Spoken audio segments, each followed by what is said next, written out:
Hello and welcome to another edition of Doki Doki Did You Know? Today we'll focus on the various trivia of the Dokis. If you learned something new, hit that subscribe button and tell me your favorite trivia down below. Let's begin. Once again, all these trivia facts come from the DDLC wiki page.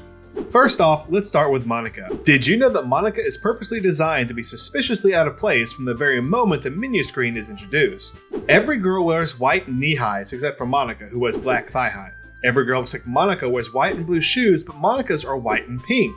Furthermore, on these 2 points, Monika is positioned so close on the title screen that her legs up to the black thigh highs don't even make it into frame and cannot be seen at all, hiding her differences at first. This could also be a form of foreshadowing.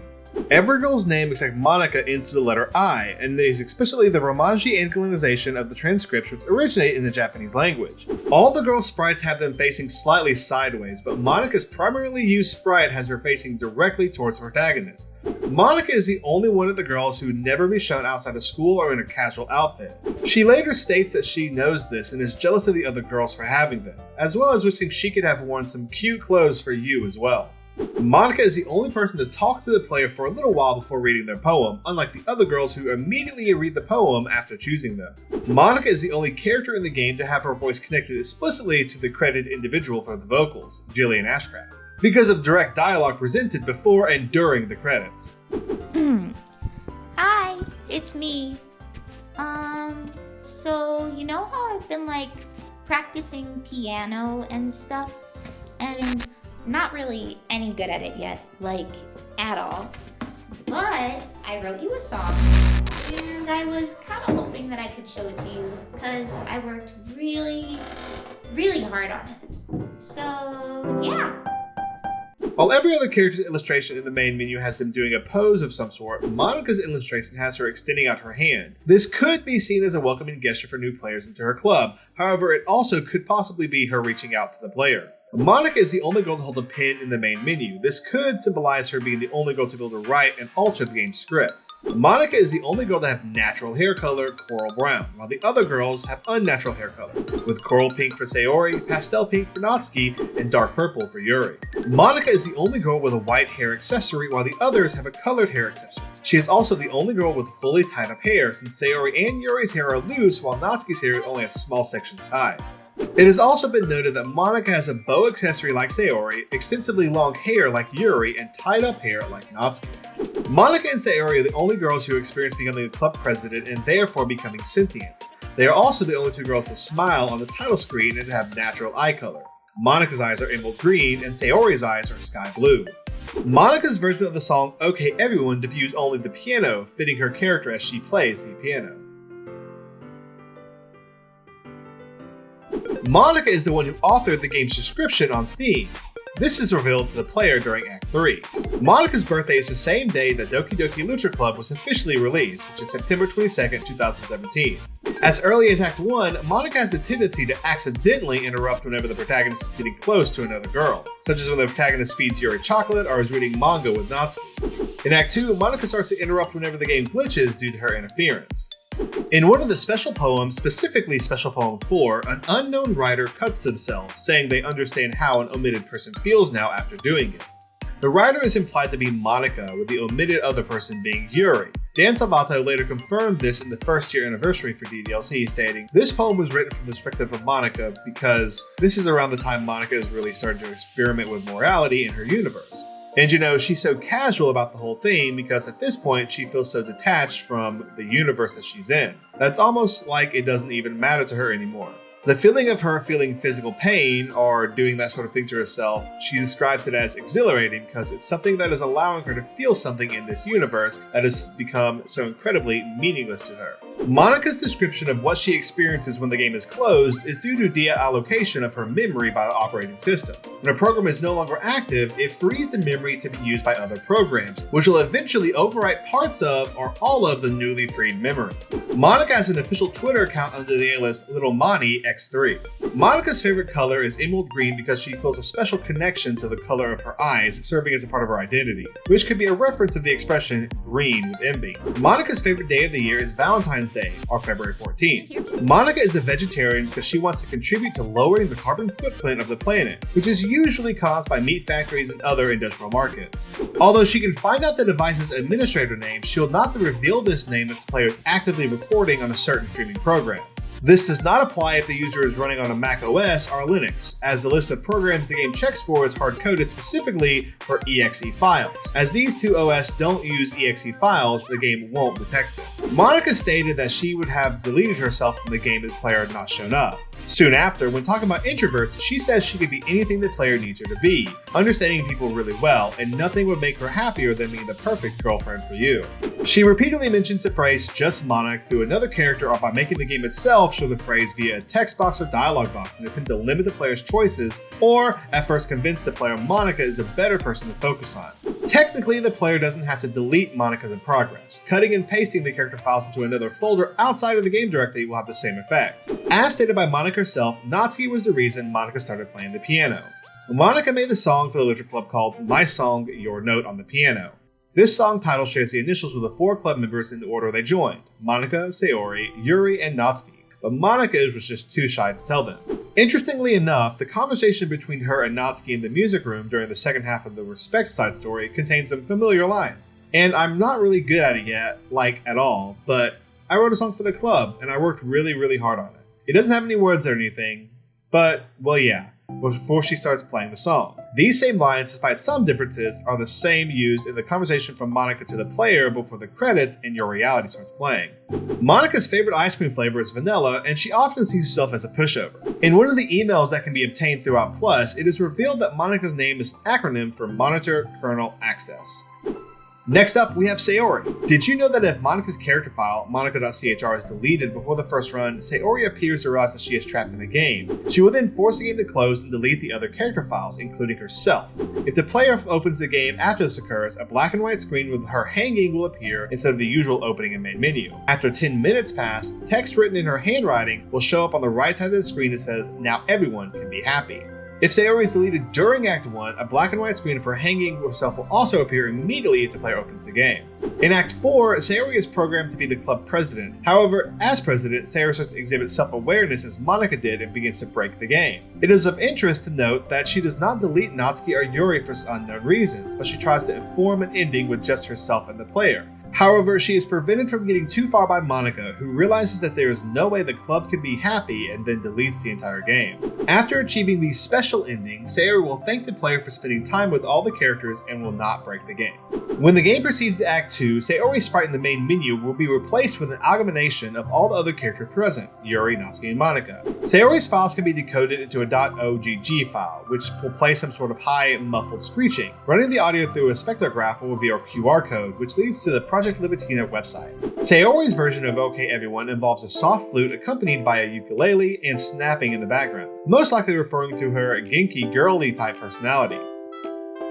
Dan Savalto noted in the fanpack booklet that he chose Sayori as the character to inadvertently set off the horror side of the game, largely because he knew it would hit anime fans the hardest. In a live stream celebrating the first anniversary of the game's release, Dan cited the character Yuri Hishawari from K-On! As an inspiration for Sayori. Sayori and Yuri are the only characters to actually die in the game, while everyone else, specifically Natsuki and Monika, were all deleted from the game, although Yuri and Sayori were deleted as well after death.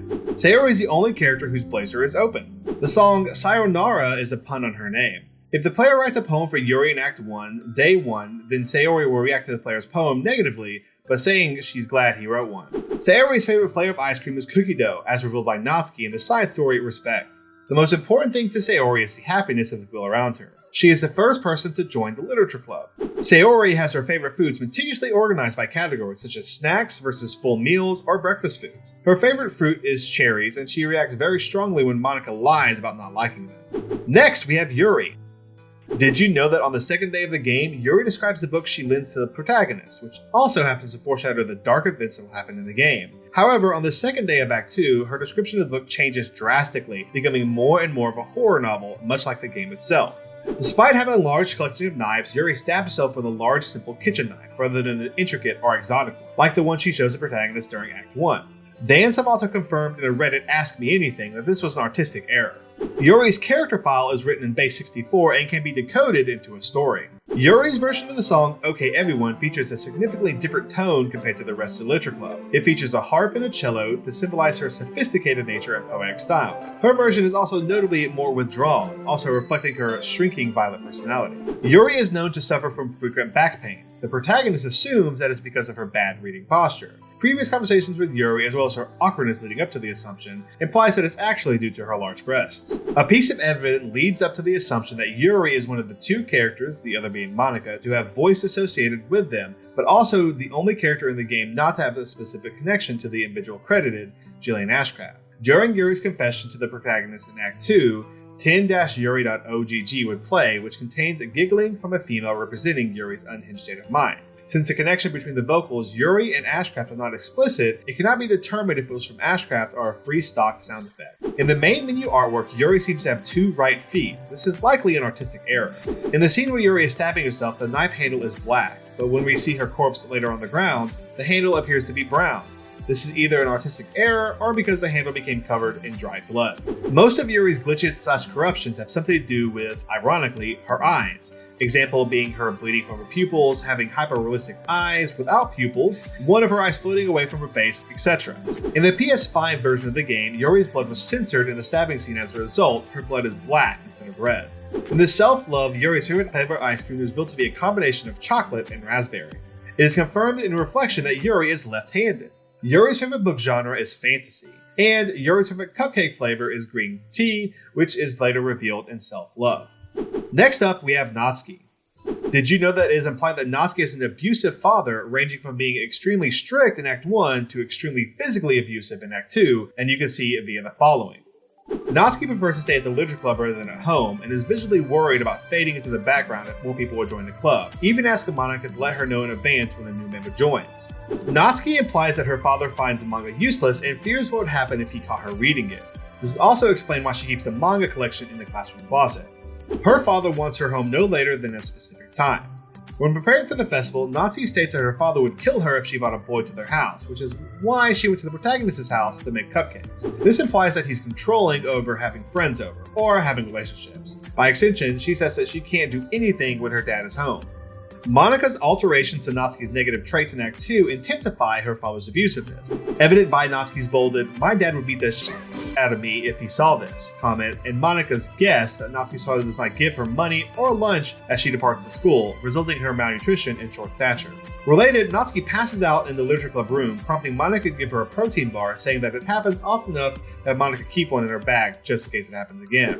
Natsuki's insecurities being the fuel to her tsundere archetype and boastful attempts at superiority as she looks for approval and jeers from others without being laughed or mocked at is a common symptom for victims of child abuse. Another circumstantial point, but if the player writes a poem for Natsuki in Act 2 the day before and the day of the festival planning, the interaction between Yuri and Natsuki changes on the day of the festival planning and takes a darker turn. Natsuki apologizes for being so aggressive the day before and leaves the club, and Yuri responds that nobody cares, or why don't you go look for coins under the vending machine or something. Natsuki is shocked and angry at first and tries to speak, but instead she runs out of the club crying. Despite this, the rest of the events for that day proceed as usual, and Natsuki will still give the player her poem about trying to help Yuri, stating that she doesn't trust Monika. The jab by Yuri further alludes to the possible fact that Natsuki's father doesn't give her lunch money and thus encourages the concept that Natsuki's father is abusive. While this is theoretical at best, but by connecting the symptoms of insecurity from real-world abuse victims and how such relationships tend to begin, Natsuki pressuring to go home for dinner after saving her appetite, feeling insecure about her underdeveloped size and stature, and her boasting about how she can overcome such a flaw with minor acts of feet, means that the father is likely critical of her stagnant growth and wants her to eat all the provided meals so his efforts are worth a fortune, and that Natsuki does not become more dependent on him and become a greater drain on his resources, time, and energy. Natsuki's version of OK Everyone involves a much simpler tune consisting of a recorder xylophone duet. It is also slightly off-tempo to represent her childish and simplistic nature.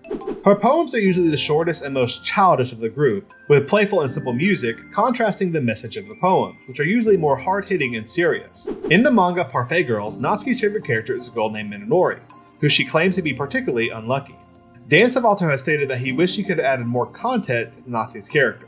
Natsuki is the only girl who does not have a death scene, Natsuki snapping her neck to the side during her corruption Act 2 could be disputed as Natsuki's self-destruction, but the act has temporary and inconclusive consequences. Natsuki is the only female character whose bangs are swept to the right instead of the left. The sprite of Natsuki throwing up may have been inspired by Vomichan, a famous Yume Nikki fan art image that features the player character throwing up. Natsuki's file can be changed into a .png file, inverted, and then put into a cone to show a neon blonde woman with no pupils. Some of Natsuki's glitches/corruptions involved her eyes being darkened out, such as having black shifting pixels, her eyes popping out, and her ghost menu appearance with no eyes. Some of them also revolve around her skin being paler. Natsuki's favorite flavor of ice cream is strawberry. Natsuki tells Sayori that she doesn't want her to see her locker, implying that she keeps it a mess. In chronological order, Natsuki is the second character after Monika to learn about Sayori's depression. And finally, we have the protagonist. Did you know that in Act 2, the protagonist slowly begins to stop reacting to the ever-breaking game world as Monika tries to reach out to the player and guide them in her direction? This reaches its peak during Act 3, where the protagonist is always speechless and only has a single choice of yes when Monika asks him to be an everlasting lover. Monika is the only character who does not have a romantic interest in the protagonist, as she instead falls for the player controlling the protagonist. The two times the characters have confessed their love to the protagonist, they both died. Furthermore, both deaths are suicides caused by Monika tampering with the character's settings. The protagonist has been subjected to modifications by Monika. This is evident when the protagonist attempts to say the name of the remnant Sayori in Act 1.5, which instead comes up as a randomized Unicode. And he does not mention Sayori at all during Act 2, so the script can proceed without the game-breaking bugs. This leaves only the player the eligibility to witness the uncanny that transpires. Dan Salvato does not see the protagonist as a real character in the game. This view is reflected by the mails of Doki Doki Literature Club Plus, in which the protagonist is revealed to be a user interface created by Monika to allow members of Team Salvation to interact with the simulation.